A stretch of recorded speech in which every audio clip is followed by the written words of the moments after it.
Қайырлы күн, Дельфин білім беру орталығының оқушылары. Бүгін жаратылыстану пәніне тест талдау болады. Бірінші сұрақ. Күннің және айдың қозғалысы туралы маңызды есептерді шығарып, айдың орбитасын сипаттап, 1000 жұлдыздан тұратын жұлдыздар каталогын кім құрастырды? Бізде бұл сұрақтың жауабы гепарх болады. Және де гепархтың ғылымға қосқан тағы бір үлесі ендік және бойлық ұғымдарын енгізген. Ендік дегеніміз бұл параллельді айтады, бойлық дегеніміз меридианның екінші атауы. Осы ұғымдарды енгізген гепарх болатын. Келесі, тау жыныстарының бұзылып, ұсақ бөліктерге ыдырауы қалай аталады? Ол бізде үгілу. Үгілудің біз үш түрін қарастырған болатынбыз. Біріншісі химиялық үгілу. Химиялық үгілу көбінесе ерудің әсерінен орын алады екен. Еру арқылы орын алады. Мысалы, әктастың, гипстің еруі соған жатады. Көбінесе химиялық үгілу барысында үңгірлер пайда болады. Қазақстандағы ең терең үңгір бұл қара үңгір. Келесі біздегі үгілудің түрі ол органикалық үгілу немесе биологиялық үгілу. Органикалық үгілу. Бұл кезде жануарлар табиғатты немесе өсімдіктер тауды бұзады екен. Мысалы, кеміргіштер тау түзілістерін бұзатындар болып саналады. Және де өсімдіктердің осындай қараңыздар, тамырлары кең осылай жайылып, тауды бұзып өсуі бұл органикалық үгілуге жатады. Келесі үгілудің үшінші түрі бізде физикалық үгілу.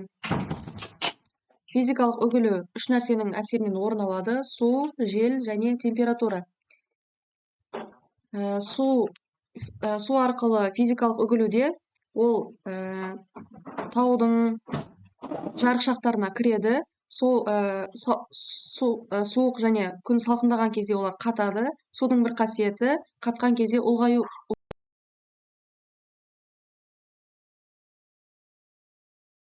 бөлшектерге бөледі екен. Майда бөлшектерге бөледі. Келесі үшінші сұрақ. Тау жыныстарының минералдық құрамы өзгермей, жартас жыныстарының бұзылып, бөлшектенуін тудыратын үгілу түрі қалай аталады? Яғни бұл жерде қараңыздар. Минералдық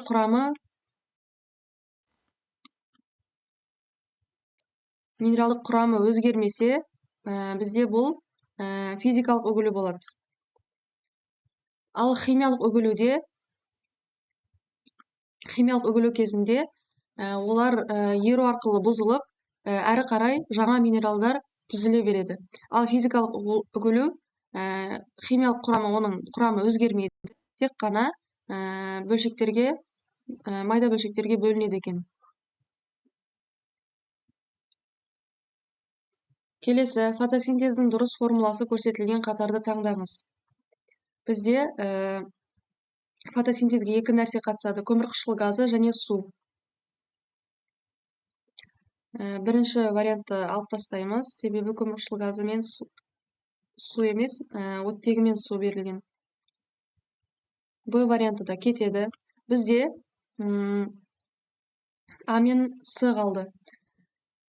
Фотосинтездің формуласы көмірқышқыл газы мен су қатысады, теңдеуден алдын, және теңнен кейін бізде глюкоза және оттегі шығады.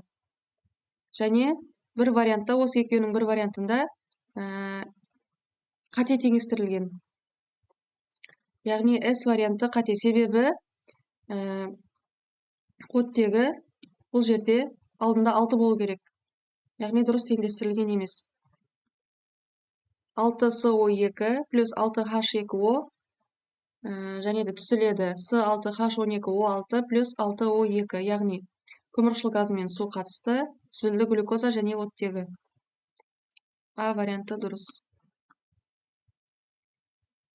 Келесі, ағаш жанған кезде қандай заттар пайда болады?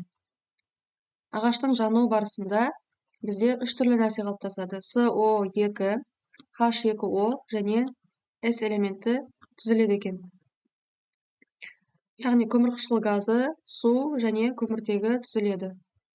Бізде бұл вариант В-да берілген. Осы дұрыс болады. Б варианты.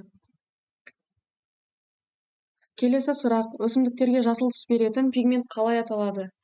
Бізде өсімдіктерге реңк беретін әртүрлі пигменттер бар. Хлорофилл, антоциандар, флавондар немесе флавонолдар, каротиноидтер.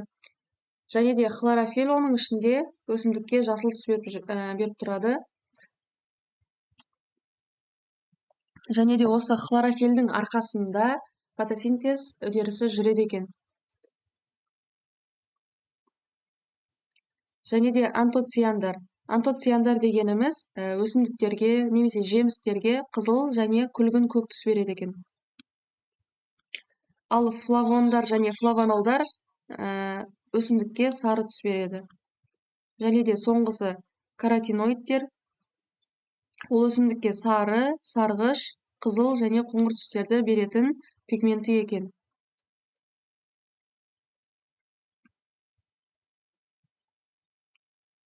Өсімдіктерге жасыл түс беретін бұл хлорофилл. Келесі. Миграция ұғымын сіз қалай түсінесіз? Миграция дегеніміз бұл бізде адамдардың бір аймақтан екінші аймаққа қоныс аударын айтады. Яғни көшуді айтады. Бізде бұл вариант А болады. Келесі. Географияға алғаш рет ендік және бойлық ұғымын енгізген кім? Бізде географиялық координаттар деген тақырып болды. Сол кезде жердің картада болсын, глобуста болсын, бетінде сызықтар болады.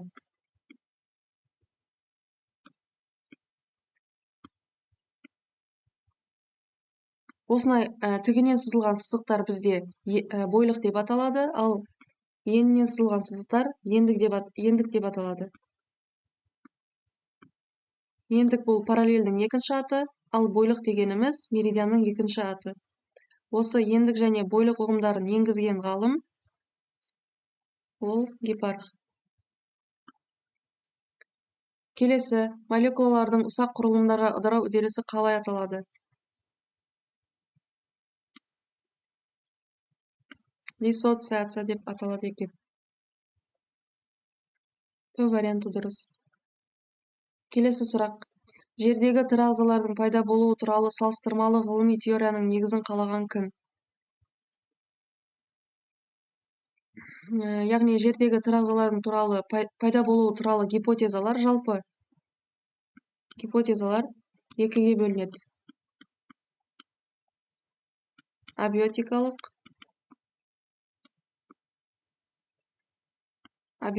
және биотикалық. То есть абиогенез және биогенез. Абиогенез дегеніміз тірі еместен тірі ағзалардың шығуы. Ал биогенез дегеніміз тірілердің пайда болуы. Бізде абиогенезге екі түрлі болжам кіреді. Өздігінен жаралу және биохимиялық эволюция. Ал биогенезге кіреді үш гипотеза. Креационизм, панспермия және де үшіншісі стационарлық. Өздігінен жаралу деген бұл тіршіліктің өз-өзінен пайда болып қалуы. Ал биохимиялық эволюция дегеніміз бұл биорганикалық заттардан органикалық заттардың пайда болуы нәтижесінде тіршіліктің пайда болуын түсіндіреді. Яғни бұл негізі гипотеза қате гипотеза, яғни қате болжам болып табылады. Ешқандай негізінде өліден ешқашан тірі ағза пайда болмайды. Ал биогенезде креационизмді қарастырсақ, креационизм деген бұл тіршілікті Құдай жаратты деп қарастырады.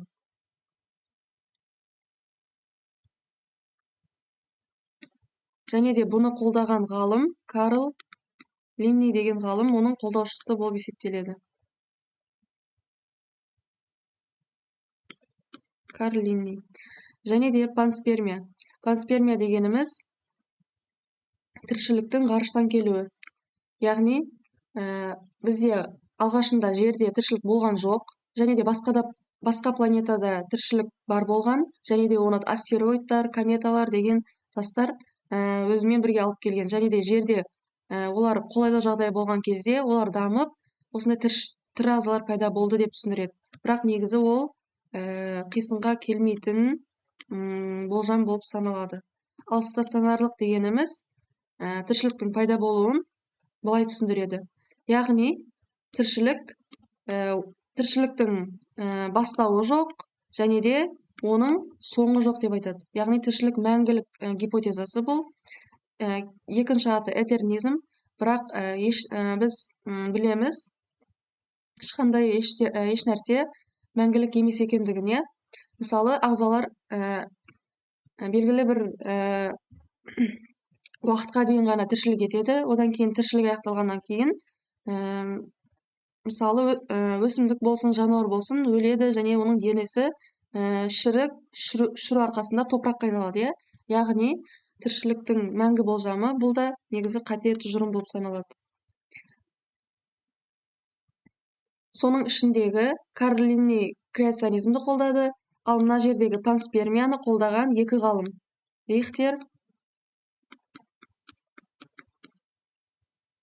Рихтер және Аррениус деген ғалымдар қолдаған екен.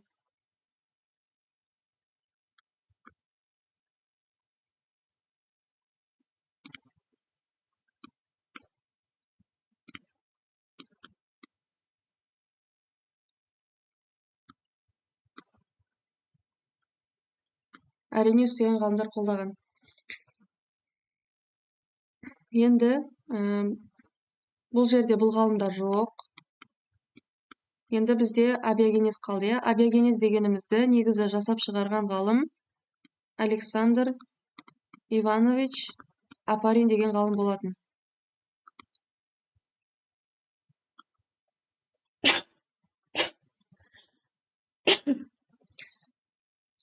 Бұл бізде Д вариантында.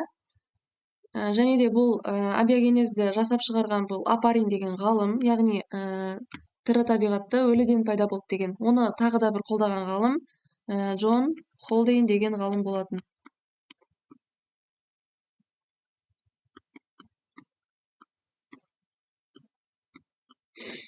Келесі, X, Y, Z әріптермен қай елдер бейнеленген? Бізде бұл Еуразия материгі, және де X әрпінде Еуразиядағы екінші орындағы үлкен мемлекет тұр. Бұл бізде Қытай болып саналады. X-та Қытай. Қалған варианттарда бізде Қытай жоқ екен. Қытай. Енді келесі бізде Y әрпінде Үндістан бейнеленген, және де Z әрпінде Монғолия бейнеленген. Бізде екіншіде Үндістан және келесі Монғолия. А варианты дұрыс екен. Келесі, жер қай бағытта айналады? Әрине, солтүстіктен оңтүстікке емес, және оңтүстіктен солтүстікке емес. Либо батыстан шығысқа, немесе шығыстан батысқа. Енді келесі суретке назар аударамыз.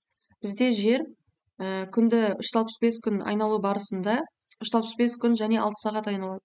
Сол айналу барысында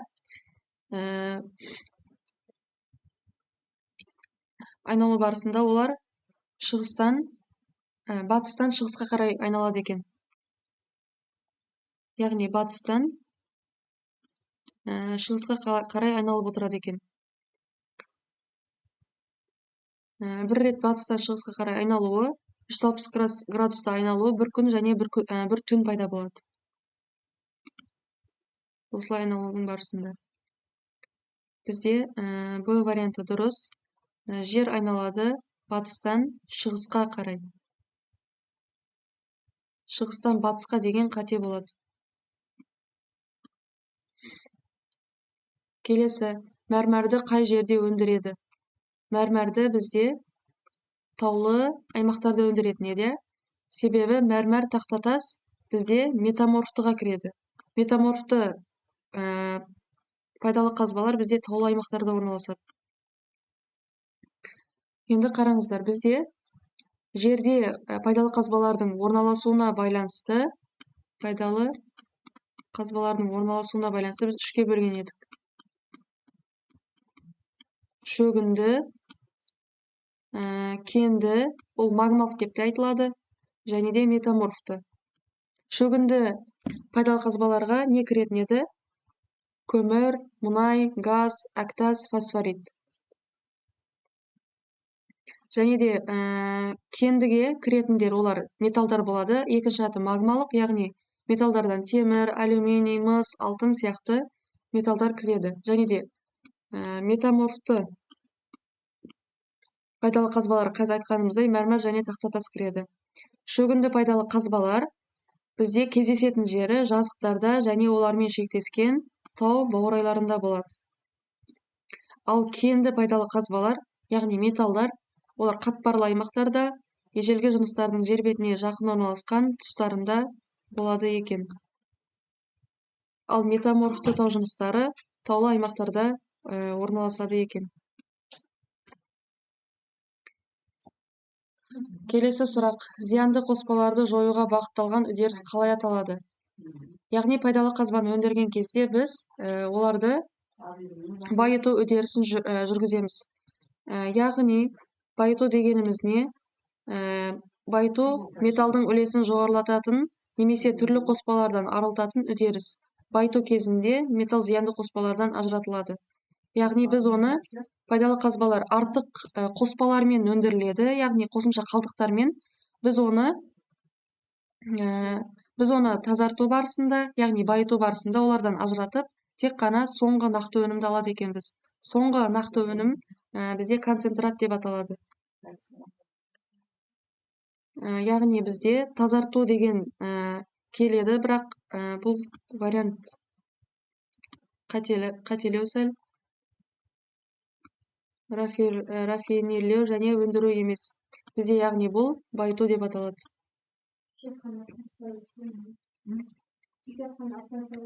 Келесі, фотосинтез нәтижесінде өсімдік қандай газ бөледі?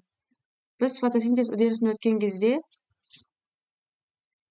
оларға қатысатын, сол үдеріске қатысатын көмірқышқыл газы және оттегі болатын, ал түзілетін қатысатын зат көмірқышқыл газы және су, ал түзілетін зат оттегі және глюкоза. Яғни фотосинтез нәтижесінде өсімдік бөліп шығаратын газ біздің тыныс алуымызға қажетті, тразалардың тыныс алуына қажетті оттегіні бөліп шығарады екен. Ал өзіне сіңіретін газ бұл көмірқышқыл газы. Бізде бөледі оттек. Келесі, фотосинтез кезінде қандай процесс жүретінін анықтаңыз. Азот айналымы, озон айналымы, оттек айналымы, күн сәулелерінің айналымы. Яғни бізде фотосинтез барысында біз азоттың қатысатыны жайлы айтпадық, азот айналымы жүрмейді. Және де озон деген газда бұл фотосинтез барысында айтылмады қатысатындығы жайлы. Бұл да қате вариант. Және де қараңыздар, оттек айналымы. Бізде фотосинтез барысында оттек шығарылатыны айтылды. Яғни бізде айналым жүреді, именно осы оттегі газының. Күн сәулелерінің айналымы да дұрыс келмейді. Келесі, ұсынылған нұсқалардың литосфералық тақталардың қозғалысының қандай түрі тау жүйелерінің пайда болуына алып келетінін анықтаңыз.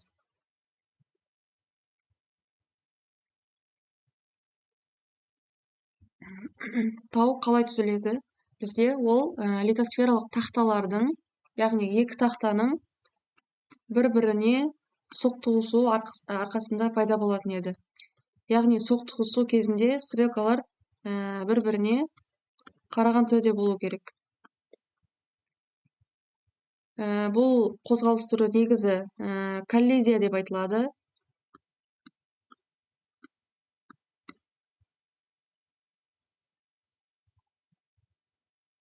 Коллизия деп айтылады. Яғни соқтығысу барысында тау түзіледі екен. Бұл ажырау кезінде тау түзілуі мүмкін емес, иә?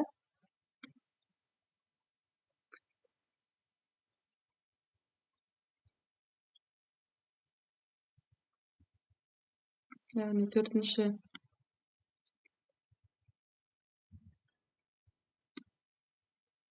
Б варианты дұрыс. Келесі.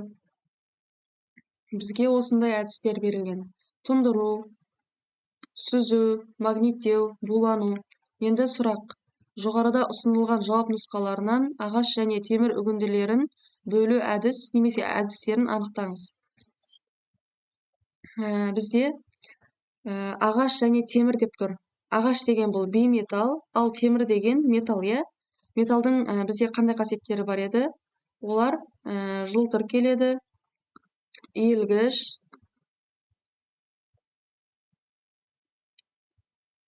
жылтыр, иілгіш, және де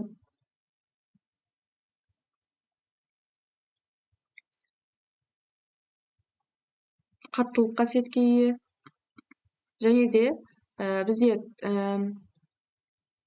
ағаш және темір үгіндісін жасаған кезде осы үгіндіні біз үстінен магнит жүргізу арқылы оның ішіндегі металды, яғни темірді тартып ала алады екенбіз. Яғни астында тартып алғаннан кейін тек қана ағаш үгінділер қалады, иә?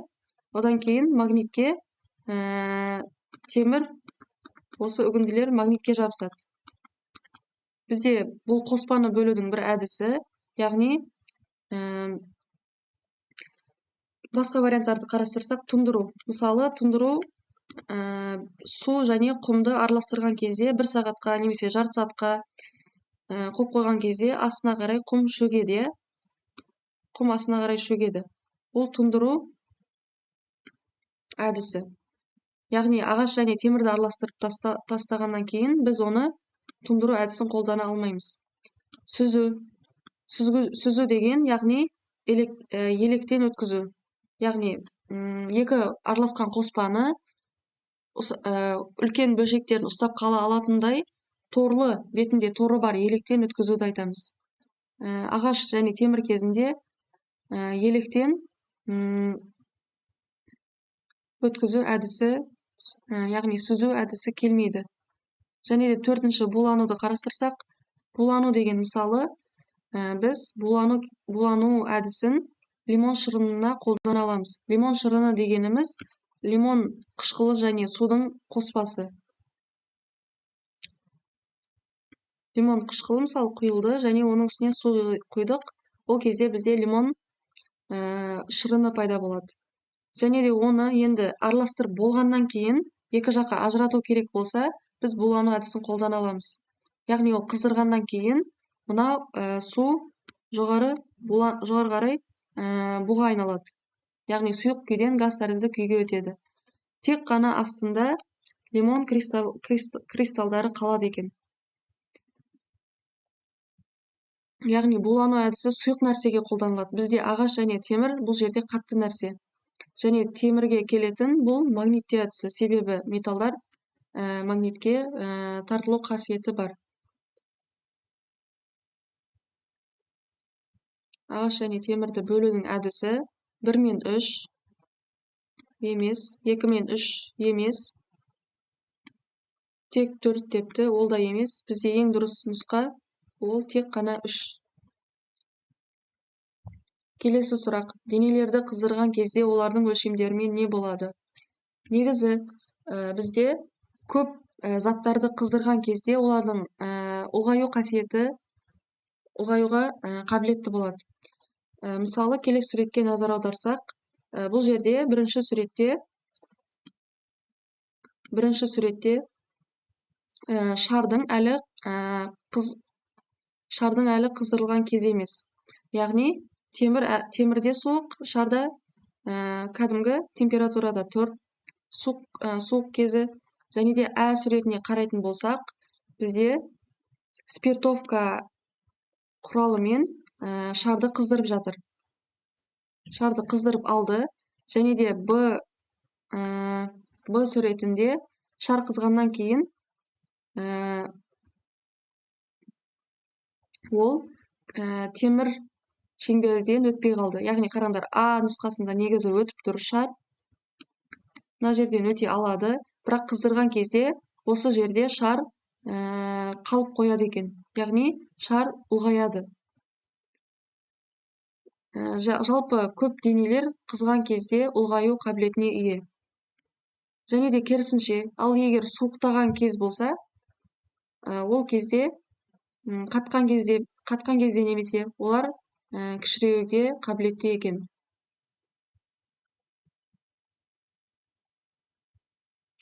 Келесі ең соңғы сұрақ: құрамында көміртек болатын химиялық қосылыстар қалай аталады? Біз заттар тақырыбында заттарды жалпы екіге бөлдік.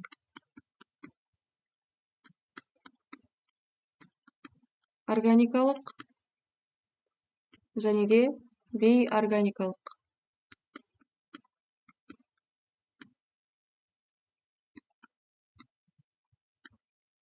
Бейорганикалық. Органикалық дегеніміз бұл жанды табиғат денелерін құрайды. Бейорганикалық дегеніміз жансыз табиғат денелерін құрайды. Органикалық денелерге бізде органикалық заттарға бізде нәруыз, май, көмірсу жатады. Және де нуклеин қышқылдары жатады екен. Ал бейорганикалық заттарға су, тұздар, минералды тұздар және де басқа заттар жатады.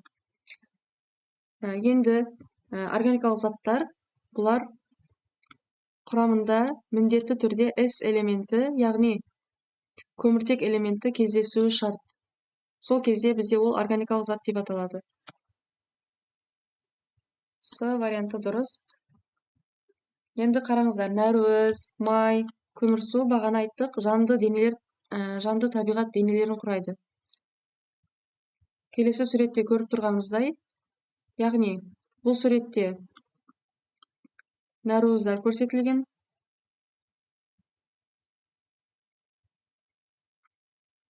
Нәруіз қандай тағамдарда болады? Етте, балықта, творогта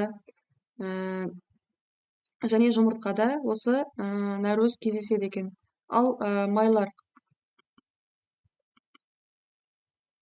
майлар бізде кездеседі. Сыр, одан кейін жұмыртқаның сарыуызында, ішіндегі сары затында кездеседі. Және қызыл балық, лосось балығында кездеседі екен. Және де кәдімгі сливочный май, авокадо, және әртүрлі жаңғақтар, және де өсімдік майында осы май кездеседі екен. Және де бұл үшінші суретте көмірсу кездесетін заттар көрсетілген. Көмірсу кездеседі бұл макарондарда, әртүрлі тәтті шоколадтарда, нанда, және де бізде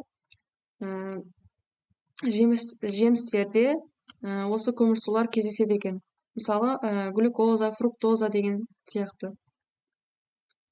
Яғни бұл үш нәрсе, нәруіз, май, көмірсу, бұл адамның денесін құрайтын заттар болып есептеледі. Осымен тест талдауымыз аяқталды. Түсінікті болды деп ойлаймын. Жақсы, сау болыңыздар.